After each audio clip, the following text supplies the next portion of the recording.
Hello. Good afternoon. Happy Wednesday. Happy Wednesday. I feel like it's been forever because I think we recorded 2 weeks 2 weeks ago. and we double Yeah. dipped. We double teamed the goddesses. We double teamed the goddesses. Sometimes you got to bring in more than one. Yeah. Some For situations call for many goddesses. No, you took some time for some self-care. I did. Quality family time, which is, you can never go wrong with that.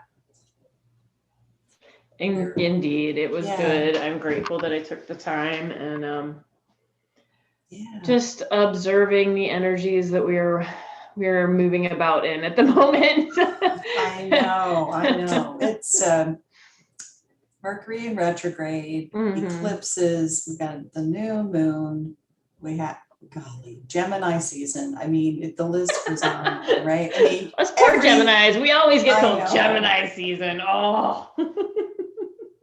Yeah, I feel for you, but it's good. You learn to roll with it. And I have.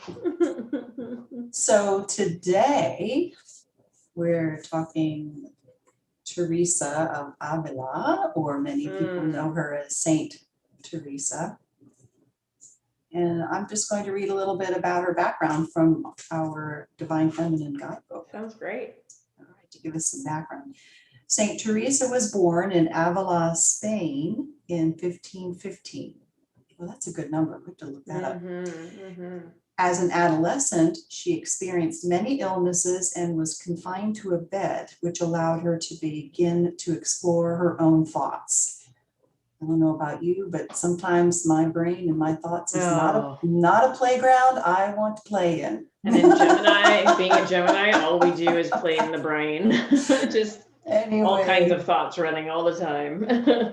But she read every book she could find on spiritual exploration and contemplative prayer. And by the time she was a young adult, she knew she wanted to dedicate her life to the interior world.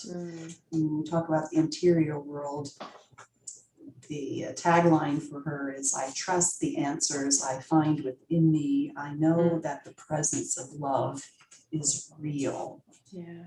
And she goes on to having some experiences and visions at the age of 44, another very interesting number. She began to have a series of visions that convinced her that Jesus Christ appeared to her in bodily form and yet remained invisible to the eye. And that she had these visions lasting a number of years. And I love this last part. This inner journey was so significant to Saint Teresa because she believed that God didn't care about the magnitude of anything we do, but rather the amount of love that we do with it. Once again, God didn't care about the magnitude of anything we do, but rather the amount of love we do it with. Yeah, beautiful. Yeah. There you go. Mic drop. She urges us to meditate, to pray, to go inward and meet with the presence of the soul. So whether you're a follower of Jesus or believe in God, whatever your concept is, we have an interior life. We have thoughts. And I think most of us have a soul, although there's some that we may question that. No, to me, exploring that inner world and bringing out your soul's purpose, your vision. I've been doing a deep dive into that lately. My values, my visions, my purpose. What is my North Star? When you come up with obstacles or whatever, what is the guiding force? Where am I moving? And am I moving from my heart or here?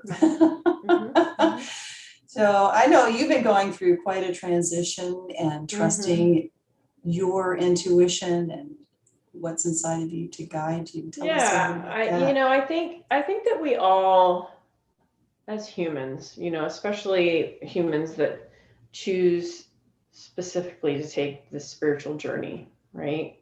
That choose to actively dive into understanding not only the physical world but our spiritual world, and how we interact in it, how that is united with this physical world that we're in. And that, that's the whole thing, is when we come to a point and go, wow, I've been living in this really human way and it's not working. Right? So then it's like, how do I tap into this higher power, this higher purpose, this higher knowing? So as a human being, I recognize that I vacillate. I go through periods of time where I'm feeling really connected to my intuition and really connected to spirit and really connected to all the things. And this could literally be 1 minute to the next. Like, I could have 1 minute where I feel completely, tuned in, and the next minute where I feel so dense and so in my humanness that I feel disconnected. I'm not, but I feel that way. And so I notice in my experience over these however many years to count right now, of awareness. So cultivating the awareness of my spiritual journey, because we've been on the spiritual journey from the moment we were conceived, but the active practice in it occurs when we hit that point of, this isn't working anymore. And then we find ourselves to things like yoga or Reiki or Tai Chi or church or monastery, like whatever it is that your heart feels called to, because we all feel called in a different way based on what aligns with our values and our and who we find ourselves to be. And then we ride this interesting wave of being fully connected and being able to really tap into that intuition and listen to it and honor it. And then we have these moments where we feel like we're just wading in the water, kind of dog paddling, right? I'm just trying to stay above float, just floating above the water. And I can say every year when we enter into the back end of Taurus season and moving into Gemini season, I find myself in a funky spot, and that's the only way I can explain what I'm saying. It feels very much so like I'm dislodging something, and it's because if we look at my birth date, it's the end of my year, so it's the end of my winter.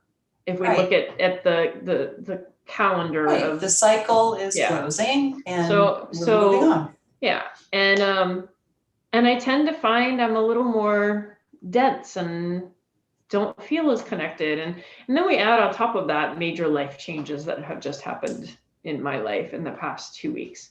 And there's a lot of processing that's still going on within that.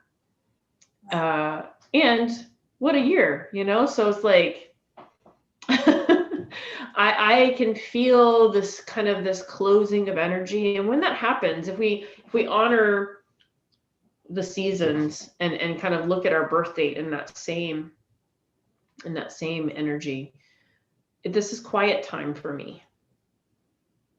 And that's why I think I get to feeling a little more dense, because that winter is all about going into the earth, right? It's going right. So what is my purpose of this story? It is this. Even when you're feeling that density, even when you're feeling like all you're doing is living this human life and you're not really feeling that connection of intuition or doing your practices at the level that you do them normally, you're still connected. The answers are still there. And maybe the quietness of not tapping into that so much is because you need to rest, or you need to allow whatever is unfolding to unfold. Mhm. And I think that that's a really important remembrance in this spiritual journey, is that you are never going to be separate from spirit. And even when you feel as if maybe you're not as connected as you felt 2 days ago, you still are. And the answers are still there. And so then you have to just lean into, what do I need? What's going to help me feel more balanced? So like for me right now, I'm like, I'm going to need to get outside some, and I'm feeling that. And not in a like busy kind of thing. Like I'm need to go for a hike, or I need to go out on my paddleboard by myself and just listen to nature and let the noise that feels really loud to me right now be removed, so that in that quiet space, I can maybe have the aha or the inspiration, but I can honor where I am instead of pushing forward. So even in that explanation, that's my inner knowing telling me, you just need to go be in nature a little bit and things will start to level out. Right. And we don't need to judge ourselves for what might have worked before when we were in a particular experience. It was working for us at that moment because it's whatever we needed or needed to be doing. And now that we're not doing that, or we don't feel called to that, let go of that. And there is a new opportunity. There's a new something on the horizon that, but you have to be still and know. Well, you're and not going to find it if you're running around Yeah. and all this noise and all of that. So, and I think that that's what Teresa is sharing with us, is that it's in the stillness, and whatever that stillness looks like. Now, listen, I work with people and they tell me all the time, well, I can't meditate. And I'm like, okay, well, what is your definition of meditation? And typically it's, well, I have to sit and I have to cross my legs and I have to close my eyes and I have to be still and not meditate.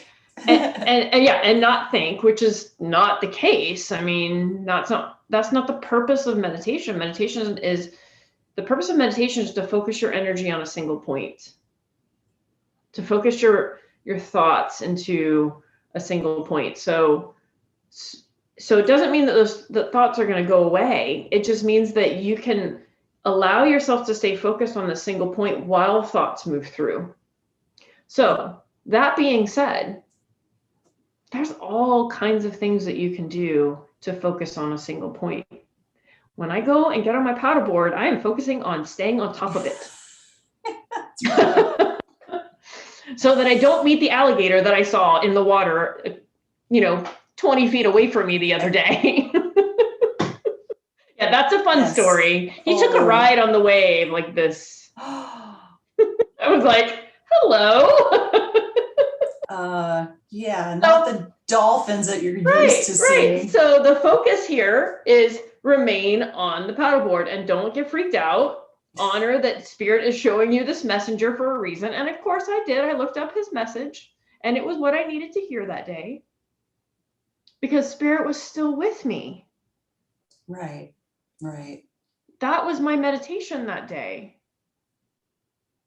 So whatever you need to do to give you that space that invites the quiet, go for a walk. We have one of our beautiful goddesses. She posts pictures of her walkabout around her property on her house. And I love that. And that is a form of meditation, because she's just focusing on taking in the beauty of her property. Yeah.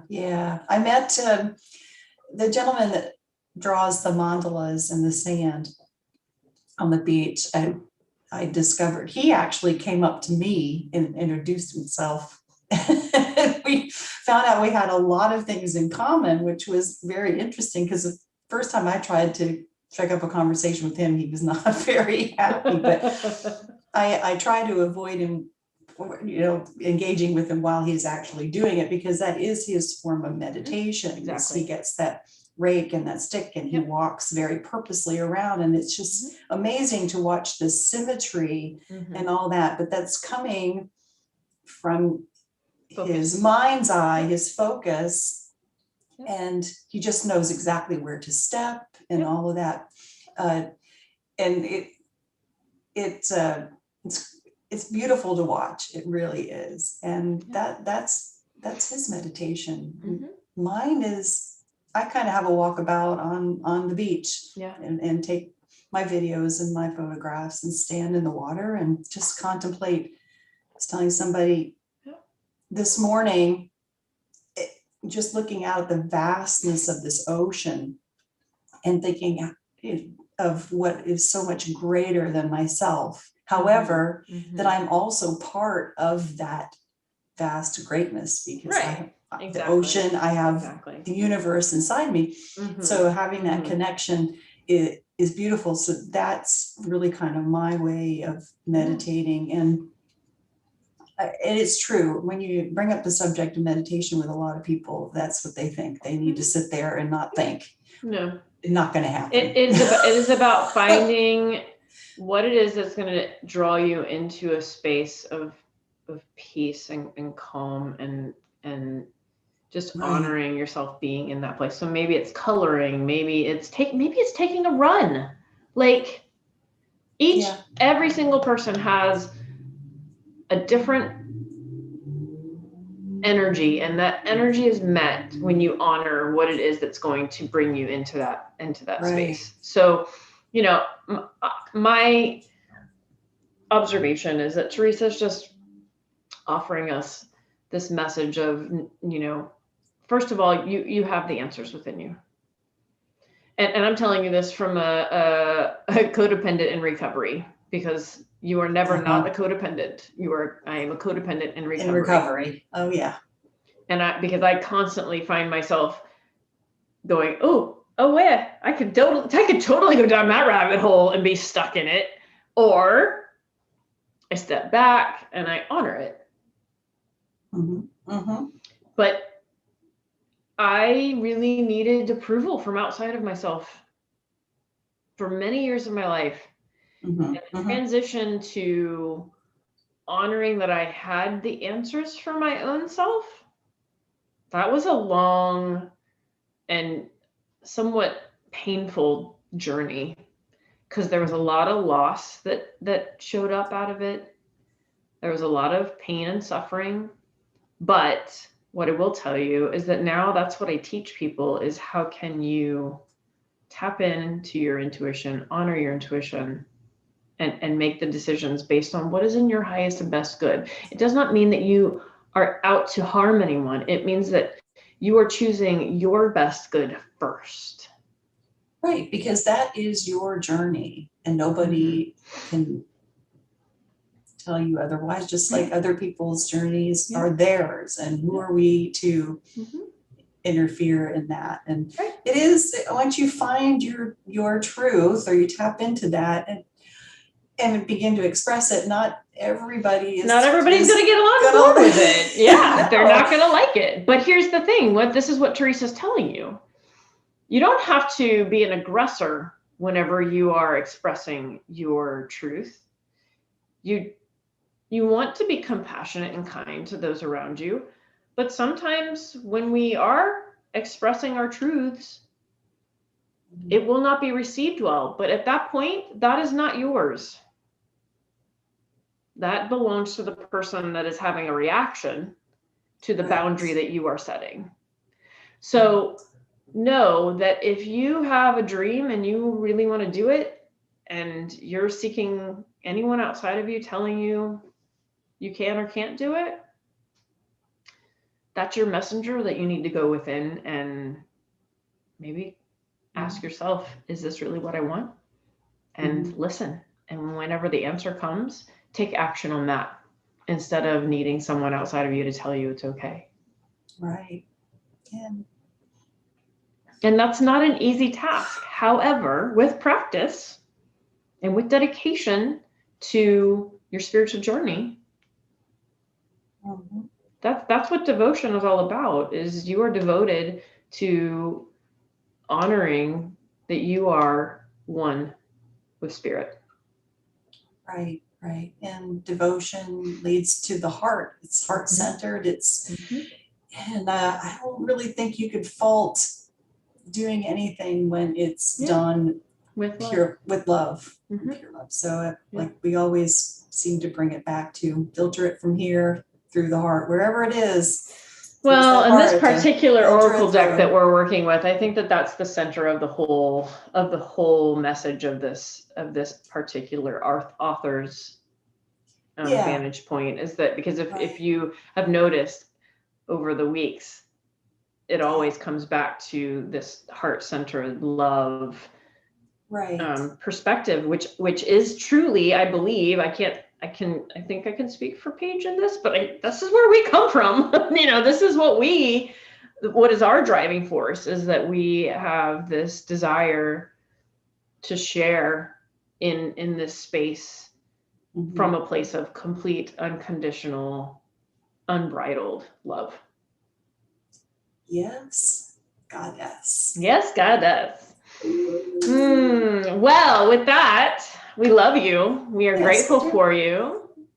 We are meeting tonight for our new moon goddess circle. So if you are interested in joining us, you can click the link in the event and we'll add it to our feed here. And we would love to spend some time with you, diving inward and tapping into our intuition and creating based on what we are being guided to do so from spirit. Yeah, it's always a beautiful thing to meet and share our visions and our intentions. Yes. Love that new moon. Yes. Oh, yes, I love you. Many blessings all. We look forward to seeing you next Wednesday. And we'll be talking about, I don't remember who it is. My brain just went blank. I know. That's okay. We'll talk about it whenever we get there. Have a great day.